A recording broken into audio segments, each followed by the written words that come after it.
Hey everyone, welcome to the Mobile User Acquisition Show.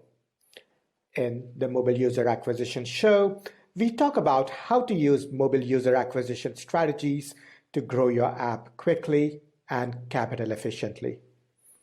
The Mobile User Acquisition Show is presented by me, Shamant Rao, mobile growth leader and founder and CEO of the mobile growth consulting firm Rocketship HQ. Each episode includes strategies, tips, and pointers from the leading edge of mobile user acquisition that you can use to unlock tremendous growth for your app in a sustainable and capital efficient manner. Hey everyone, we are very excited to present a very special episode today. These are highlights from the definitive guide to marketing in a post-IDFA world. As many of you may know, we released the book last week, The Definitive Guide to Marketing in a Post-IDFA World. Hundreds of you have downloaded it and shared some amazing feedback. This has featured highlights from over 500 minutes of audio and has featured some of the smartest folks in mobile that we have had a chance to speak to on the Mobile User Acquisition Show. On today's episode, we feature some of the most impactful quotes from the book. These are also highlights from some of the previous episodes of the Mobile User Acquisition Show that deal with the privacy changes coming with iOS 14 that made it into the book itself. We hope you find these as instructive as we did. So without further ado, here we go. So, a good place to start would be to understand why the IDFA is a big deal for consumers and for Apple, not just for marketers. In the Mobile Growth Summit Deep Dives IDFA, John Koetsier from Forbes explains. So in 2015, the FBI actually went onto a plane on the tarmac and arrested a Chinese national. He was about to take off for China, and he had a thumb drive in his possession that was full of IDFAs. He had previously worked for Machine Zone and quit like days earlier. So there's lots of possibilities here. And of course, this was before the whole China-US massive blow-up, Cold War, economic war, all the things that are going on right now. But there's a lot of things that can be going on here. One, there's a commercial motive, right? If you have all these IDFAs, well, you might know who installed what game, who installed which apps, and that might give you some insight into what other apps I might be interested in. So that could be useful. And secondly, also in the commercial motive space, you might have an idea of who's a whale, right? Who's a big spender in an app. So that can be super, super useful, obviously. Another way, of course, is trackability, right? And the New York Times showed us, I believe it was in December 2019, how easy it is to track a member of the Secret Service who is presumably traveling along with the president, going to various areas in Florida where, you know, the winter White House is, the White House, other places like that, New York City. And so you can actually track people really, really closely. And you may not want to do that for, you know, me or you or somebody else, just an average person, but you may want to do that for somebody who is part of an entourage or somebody who's super famous or something like that. So there's some power in misuse of IDFAs. Of course, Apple's motives aren't purely unselfish here. Apple is also looking out for its own strategic and financial priorities. As Thomas Petit explains in the episode, How to Prepare for a Post-IDFA World as a Marketer on iOS 14. Which I agree is one of the big reasons Apple is making this move at the end of the day, because they never liked the ad monetization system, but also because their goal is to grow the services category. And that goes through selling more search ads, but that goes mainly through selling a lot more. Search ads is one and IAPs are like 100. And it's helpful to understand some of the history of how we came to the effective deprecation of the IDFA. Apple had introduced LAT, or limit ad tracking, many years ago as a way to help consumers guard their privacy, and in many ways this backfired. David Philippson from Dataseed explains how and why this happened in the episode, A Brief History of Device Identification. Limited ad tracking as a social demographic group are tech-savvy, high-net-worth individuals. So when you consider the mechanic of how to set limited ad tracking on, meant that someone had to be familiar with their iPhone, familiar with the settings, actually have the persistence to go and actually look and do it. by definition of your million iPhone users, they're probably tech savvy, and tech savvy are probably high net worth individuals. If you're an advertiser, that is a good demographic to target. So ironically and almost amusingly, perhaps unfortunately, may have led to some of the deprecation we're facing today. Limited ad tracking actually backfired because those users were targeted even more, and limited ad tracking users were still tracked with fingerprinting. And when you think about it, this level of granular availability of users' private data can be surprising and even shocking to folks that are looking at the mobile app industry from the outside. David explains. Our industry has grown up doing is taking device IDs from all advertisers, putting them into a device graph and bidding on what you know about the device. So even UA prospecting in-app is a form of retargeting. You're targeting someone because you know something about them. So any of the, whether it's cookies or iOS IDFAs, the negative effect is on behavioral behavioral advertising. Now, the difference with app is nearly all marketing dollars are going to a form of behavioral targeting, whilst that wasn't the case on desktop. So I'm expecting and predicting that the impact of iOS 14 is far greater on ad tech players in app than ITP was in desktop, because nearly all user acquisition, nearly all campaigns are a form of retargeting. So this is the difference between what was a more web-based world and actually what app. It's one huge retargeting campaign. When I speak to some desktop professionals, ad tech professionals that aren't familiar with app, they look at me with shock and say, what? Everyone's sharing everyone's data. And I go, well, yes. Some people put their head in the sand and pretend it hasn't happened. Some people say, yeah, we know it happens. We're addicted to the performance and the ROAS is great.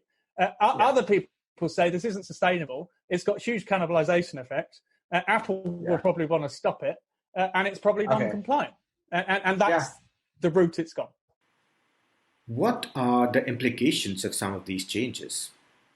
There are far-reaching implications across every dimension of your growth stack, not just user acquisition. Firstly, the very notion of measurement changes fundamentally. In the current paradigm, there are significant problems with how attribution and measurement work, as Thomas Petit pointed out in the episode, How to Prepare for a Post-IDFA World as a Marketer on iOS 14. The deterministic solution we had was like a lot of people believed that this was the attribution, and it's partly fallacy. Attribution is very complex. That's why when you look in App Store Connect and Apple is telling you that 70% of your downloads are organic, and then you look in your MMP and it's 30%, and you're like, something is wrong here. I don't know who's right, but I know something is wrong.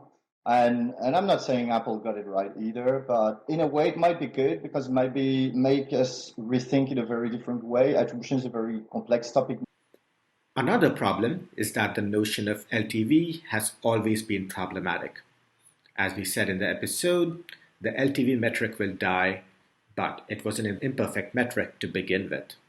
I have seen companies where different teams calculated LTVs differently, and this was the basis of significant political tough battles when it came to fighting for internal resources, both financial resources and headcount.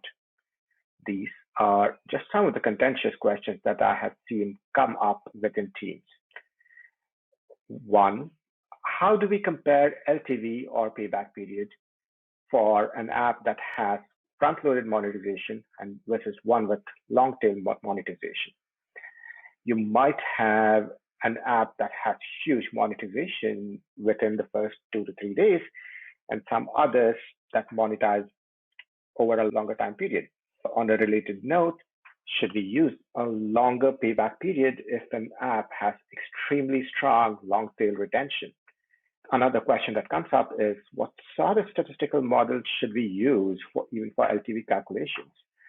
Should we use conservative estimates or aggressive estimates in our models that we use to calculate our LTVs? Another question that often comes up is that for games that are relatively unproven, that are potentially new launches, should we just give them bigger test budgets or launch budgets until they get to a point where the metrics are proven out. And another question is, should we allocate budget to a game that is very profitable from its legacy users, its older users, but seemingly has low LTV from its new users? Should you invest in new user acquisition? Should you just cut off new user acquisition and sunset it? These are not easy questions to answer. So another question that comes up is, should we use a liberal or strict LTV to CPI approach? In other words, should we discount the target ROAS numbers for games that have strong organics? Should we attribute all of the organics to paid installs, a portion of the organics, none of the organics? There's no one answer to that. Again, if you have a wildly viral game or app, should you attribute more of the organics to it or less of it? And should you aim to hit your quarterly profitability numbers or monthly ones, or should you sacrifice some of it for longer term growth? Maor Sadra from Incremental tells us more about why last click attribution was the cause of some of these problems. Most products' marketing funnel require more than a single interaction to cause users to convert. For them to become paying customers requires significantly more touches. Last touchpoint attribution does not provide insights over causality. It only shows who was the last to generate a user click. And while there is a great benefit in knowing this, it may only provide a correlation, not causation. Apple's coming change eliminating the ability to create a one-to-one match between a click and a user encourages marketers to evolve their strategy. What changes in your growth stack? The way UA operations work on a day-to-day basis change fundamentally, mainly because your user economics get altered in a fundamental manner. As Eric Seufert explains in the episode, How to Prepare for a Post-IDFA World as a Marketer on iOS 14. We know that the distribution of spend is super long tail, especially in gaming, people that monetize to a very high degree, right? And we know that there's a big fat portion of the curve at zero. We know that. And so then when you say, well, we can no longer target that super long tail, it's not like, okay, well, the efficiency drops by 20%, but say, hey, our costs drop by 20%. If the efficiency drops by 20%, you might not be able to spend anything because you're no longer able to target those high monetizers. And you're then trying to average out their contribution as 5% of a broader pool of people that you're onboarding versus now where Facebook's able to increase that representation. And it's still really hard to scale. It's still really hard for gaming companies to scale, even though they're using the most sophisticated sort of machinery in the world to sort of hyper target the people that are most likely to spend in your apps. It's still hard to scale. And so without over-indexing on those people that do spend money, I don't think you can say, well, we know that we're bringing in 100 users and for every 100, one will spend. I just don't think the user economics work that way. How is your ad revenue and monetization impacted? Nimrod Zuta from IronSource explains. As of now, it's still too difficult to predict the full impact on ad revenue, which largely depend on two variables that, until Apple changes are implemented, will remain unknown. First, the rate of users who opt in into tracking, and second, the ability of advertisers to efficiently manage their marketing campaigns. Given this uncertainty, it's likely that in the beginning some advertisers will pause spending, while others may take advantage of the new situation and increase budgets. This contrast in advertising approaches means ad monetization CPMs will fluctuate at first. That said, once industry players have a better handle and understanding of what Apple's changes means for their business, we can expect prices to eventually stabilize. How will the programmatic landscape change? What will DSPs and programmatic advertisers optimize for? Pau Quevedo explains in the episode How to Navigate Programmatic Advertising in a Post-IDFA World. We normally, in this one, it will come information of the impression. It will come stuff like what device it is, what brand, what's the size of the screen, how many megabytes of RAM do they have, how much space do they have left on the phone. Depending on the vertical, you will be interested in different ones, right? Let's say if you're in the food industry, you might be more interested in the location exactly, the GPS. No? For gaming particularly, we're very interested in the device, time of the day, publisher. How will your retention and re-engagement strategies be impacted? Andy Carvell explains in the episode how IDFA changes in iOS 14 will impact retention and re-engagement strategies. At a high level, the deprecation of IDFA and the sort of increased privacy changes that are coming in with iOS 14 shouldn't be a huge impact to most people doing engagement and retention work, because the tools that they're typically using, analytics tools, customer engagement platforms or CRM, and maybe A/B testing frameworks, typically these tools use what are called kind of scoped identifiers to identify users. They would typically have an SDK in the mobile app that would kind of assign an ID to a user the first time that they see that user. And then they'd know that's the same user when the user's back again. So in the case of analytics, whenever the user is back in the app, they're sending events, they're sending this ID along with it. And the tool or the platform, whether that's internal or a third-party solution, will use this tool-specific ID to identify that user. And there's no reason why those tools should be using the IDFA for that. However, some tools, just the way that they've been engineered, or possibly if they're internal tools, they may have been built using that IDFA for whatever engineering decision was behind that. Or maybe they thought that this is always going to be there and it's the perfect thing to use to identify the user. I think it would have been a bad engineering choice, actually, particularly in retrospect. But even before iOS 14, we saw people opting out of the IDFA, right? So it's not a good universal identifier to be trying to track every user anyway. And certainly now, it's not something you should use to generate those sort of scoped identifiers. But the good news is that there's lots of other ways that you can create an ID and assign it to a person for a specific use case, like analytics. And all of the commercial tools are kind of releasing new SDKs if they need to rework anything. How to cope and adapt to this new reality? How do we adapt to this brave new world? Apple's solution, SKAdNetwork, is a good starting point for ensuring that you're able to track the effectiveness of your UA spend in the best possible way.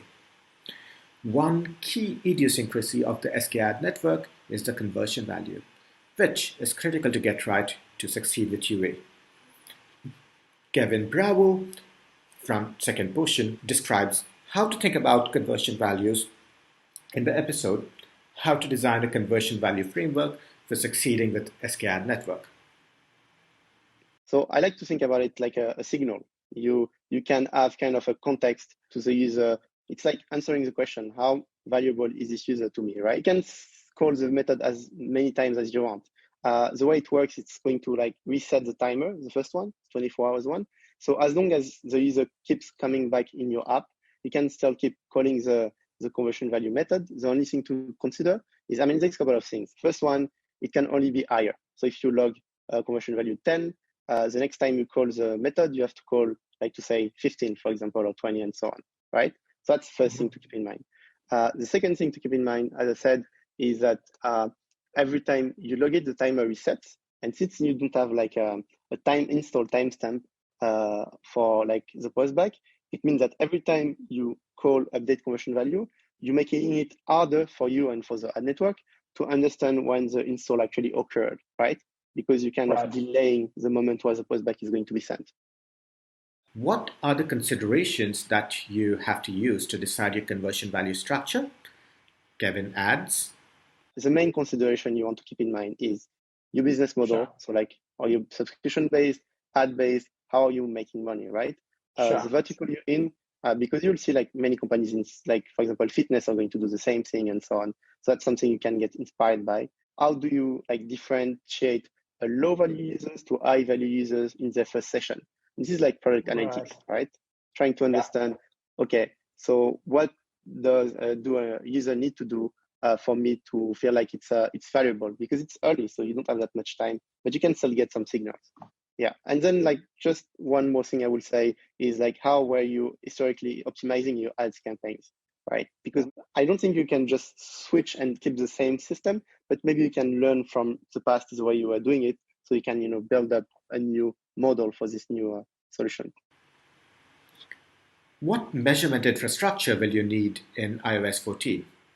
Could you build a system in-house because SKAdNetwork appears simpler than deterministic measurement?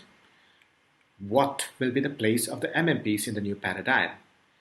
Gadi Eliashiv from Singular explains in our episode how mobile measurement will work with iOS 14 in a post-IDFA world.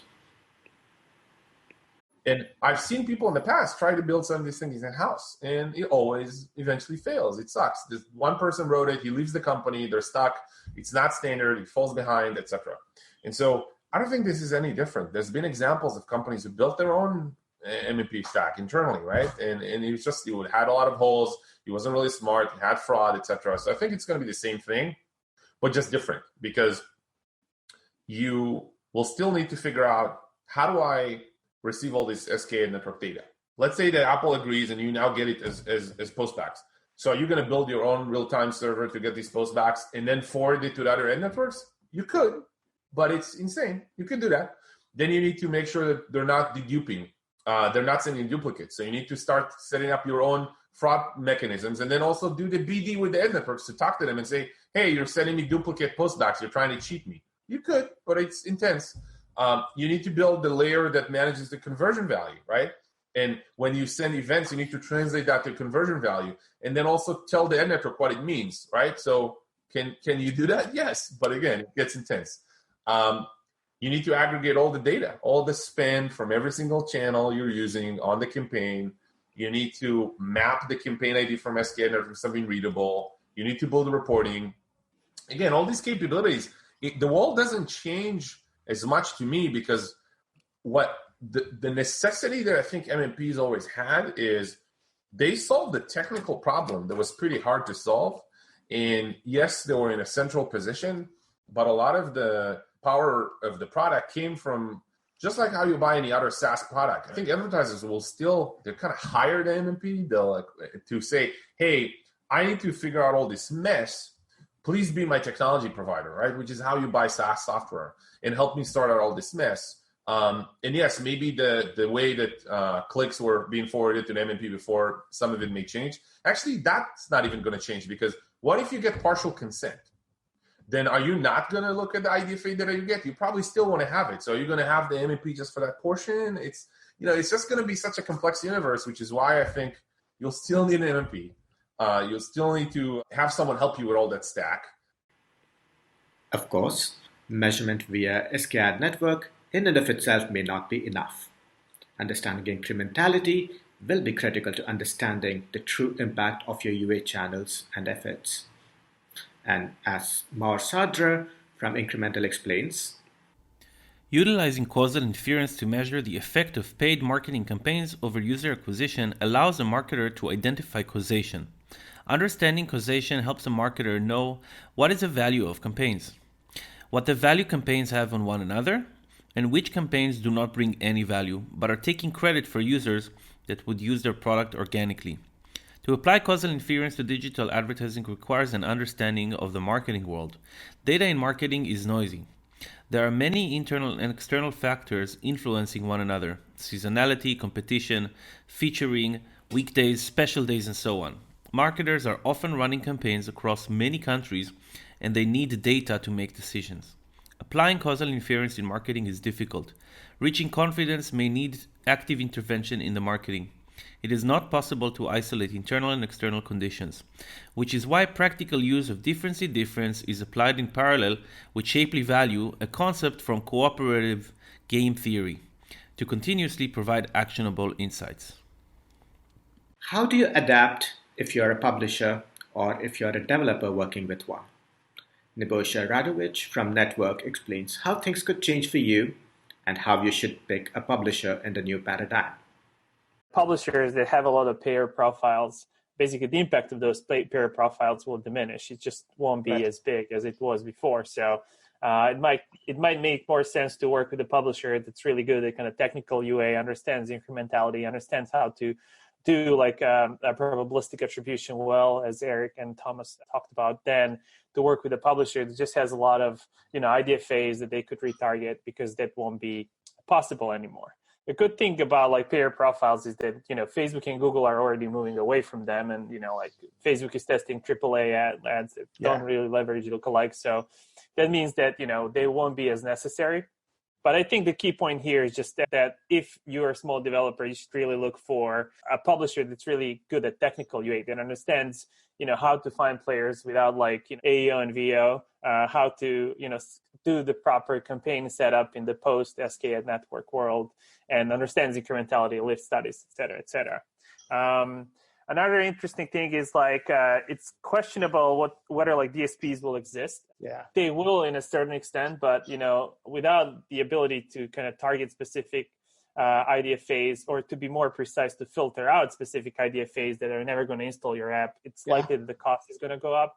So publishers with a DSP, at least in the short term, might not really have that competitive advantage.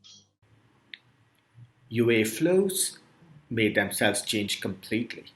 Web-based UA flows might become more prevalent, and it might be worth actively thinking about these. As Colette Nataf explains in the episode, how to drive web-based user flows for your iOS 14 user acquisition. So we work with a company that is a privacy app.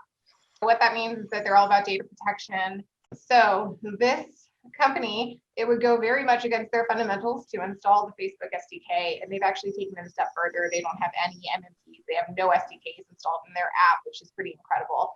They've built everything in-house. And what that means is that because they don't have any SDKs, because they don't have the Facebook SDK, they don't have an MMP, they need to do things flying blind and figure out ways to understand attribution without that power.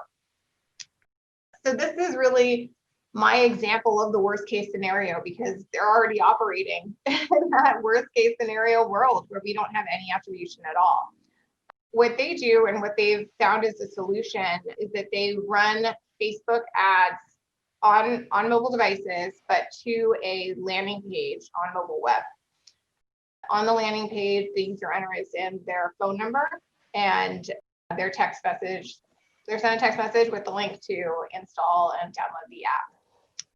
So what's actually happening is that they're kind of going way back in time before any kind of mobile tracking was a thing. And they're putting UTM, URL parameters, into that URL. They have their campaign name, the campaign ID, etc. And they're linking that to the cell phone number. And when somebody installs the app, that's how they marry those two data points together. So also it's going to be, a little imperfect. Maybe somebody gets their cell phone number wrong. Maybe they leave the page and go directly to the app store. But at least you have some data. So you're able to optimize your campaigns. You're able to figure out which of these ads is the best performer. And then they can actually use Conversion Optimizer on Facebook with the pixel. So when somebody enters in their cell phone number and confirms, that's the event that they target. How will the economics of web-based campaigns be different from right now? Colette adds. So in terms of CPMs, I haven't noticed a huge difference there for mobile app installs versus mobile web. The difference really comes down the funnel, and it's really in that install event. There's more steps to complete. You're not going directly to the app store, and so the install rates are low. And that's just going to be true. There's no way to avoid it. Anytime you add steps in your funnel, you're going to see drop off. I think their install rate is probably half of what it would be if it were running directly to the app store. So there are going to be changes, not necessarily on the CPM level, maybe not even at the click level, but at that conversion rate to install, you're going to see a drop off. How does your creative strategy change?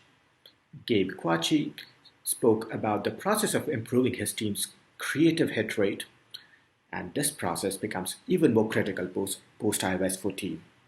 As Gabe explains in the episode, how to improve your team's creative hit rate. Once you do achieve that huge spend, and hits also they hog spend. You'll see all of the spend start to go to this one asset. And when that happens and it pulls away from everything else, you probably have a hit. If you're looking at daily and even hourly trends, you can see that this spend is rocketing up, within a day or two. We have our North Star, as you mentioned, is hit rates, and that's what we look at the team level and the company level. But for individuals, it's a lot of focus on more concepts than iterations to begin with. Because this actually goes a little bit contrary to some of the ad network suggestions that you build out every size, every dimension, multiple iterations before you start. But you have limited ad slots in some cases, you have limited spend in other cases, where, as you mentioned, the networks will start picking things up. It may not be a good performance on all the dimensions or assets or iterations at first. So another step has been more concepts, testing broader before we start to really iterate.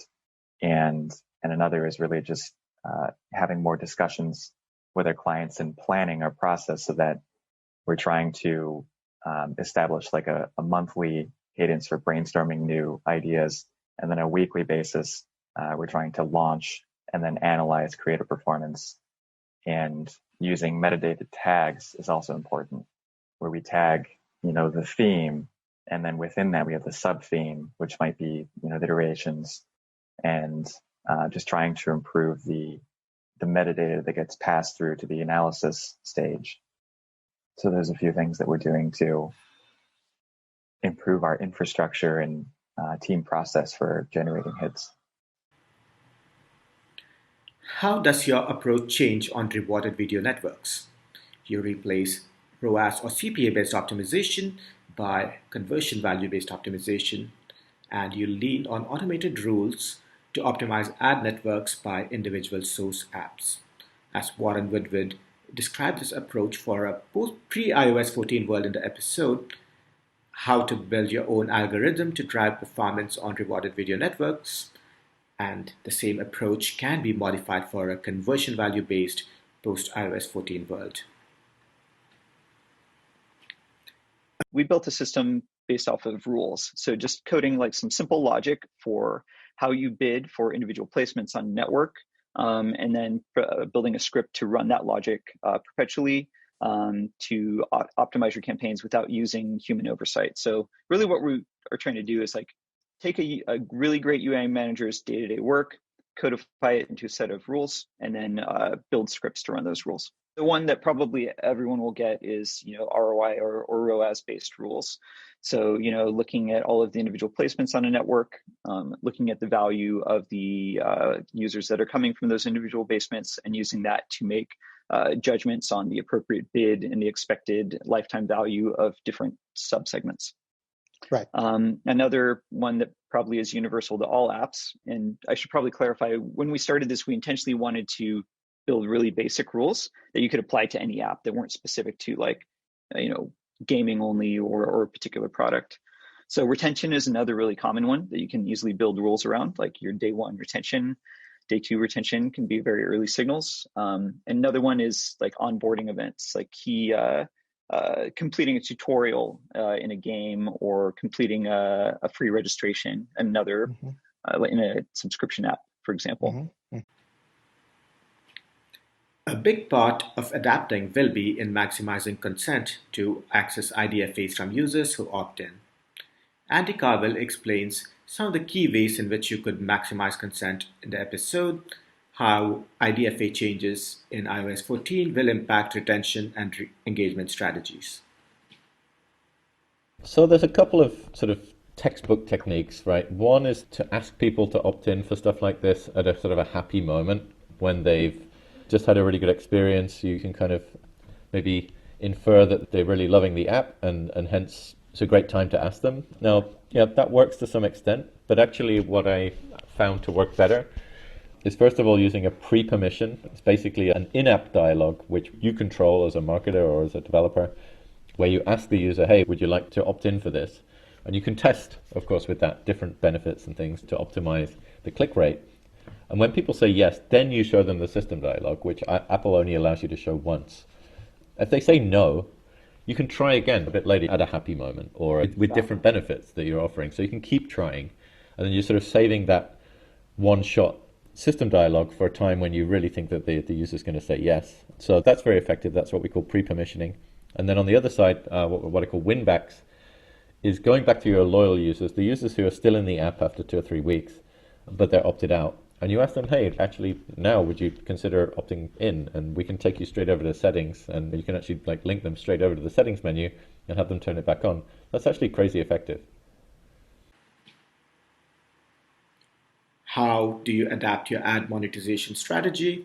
Nimrod Zuta from Iron Source explains. it's a good idea to turn on or start leveraging in-app bidding as a monetization management model. Especially in dynamic or volatile situations, in-app bidding can ensure that your monetization operations are fully automated and optimized. A good and safe way to get started is to set up an A/B test, testing and performance of in-app bidding waterfall against a traditional waterfall to ensure that in-app bidding is increasing ARPDAU. How does all of this change your financial and strategic planning? What should you account for in your financial planning going forward? Mark Loranger from Bravo Capital explains in our episode how to finance your app's growth without accessing venture capital. My recommendation in this case is similar to what I said earlier. For a company that's just started to hit some scale with a new ad platform or a new UA channel, but doesn't have any certainty that it's going to be successful in 2 months. It's the same situation here, which is I would be careful to rely on making really long-term commitments to whatever plan that you had previously and to whatever assumptions that you took into your modeling previously. I would say that, again, in the context of funding decisions, I would caution companies to commit to raising lots of equity with a goal and a plan in place that you believe will be driven primarily by user acquisition, because it's going to be unclear, what that's going to look like. But this reminds me a lot, I would say in a less sort of globally impactful way, is the pandemic, when it hit most seriously in February, March, we were thrown into this situation of uncertainty. When the question was, how do we plan for the long term? Most people were saying, well, look, you need to focus on the fundamentals. You need to try to find ways to just continue to create economic value in your business without necessarily committing to things that you won't be able to fulfill in a longer period of time until you have a better sense of how you're going to execute. So I think it's optimizing for shorter term commitments while you learn how your business will work post iOS 14. That's the best answer I can give. It's about being a little bit more conservative, probably, and certainly that's going to hurt my business if customers are super conservative, because they're not going to want money. They're not going to be comfortable spending money. But I think, again, in the context of long-term value creation, you just have to be a little bit conservative sometimes in committing to things that may or may not be able to sort of materialize once we figure out how to survive and hopefully thrive post iOS 14. But it's going to be a period of time where things go badly if you are monetizing through ads. This is perhaps a good place for us to wrap up. We don't know what precisely will happen in the next few months, but we have perspectives from these amazing folks that we hope will guide us all through the world that is coming. As you go into this brave new world, we hope that the advice and wisdom of these folks will help you navigate the massive changes that are coming. For more insights and inputs, please subscribe or check out our podcast, Mobile User Acquisition Show, wherever you get your podcast fix, or on mobileUserAcquisitionShow.com. Thank you. Thank you for listening to the Mobile User Acquisition Show. If any of this was helpful or instructive, I would love for you to leave us a review or rating on iTunes, Stitcher, Overcast, or wherever you get your podcast fix. This podcast takes a ton of time, effort, and love to produce, and I deeply value every review and every piece of feedback that you share. Thank you for listening, and I will look forward to sharing our next episode soon. For more tips, pointers, and strategies from the leading edge of mobile user acquisition, subscribe to our YouTube channel right here, or check out our blog, rocketship.hq.com/blog.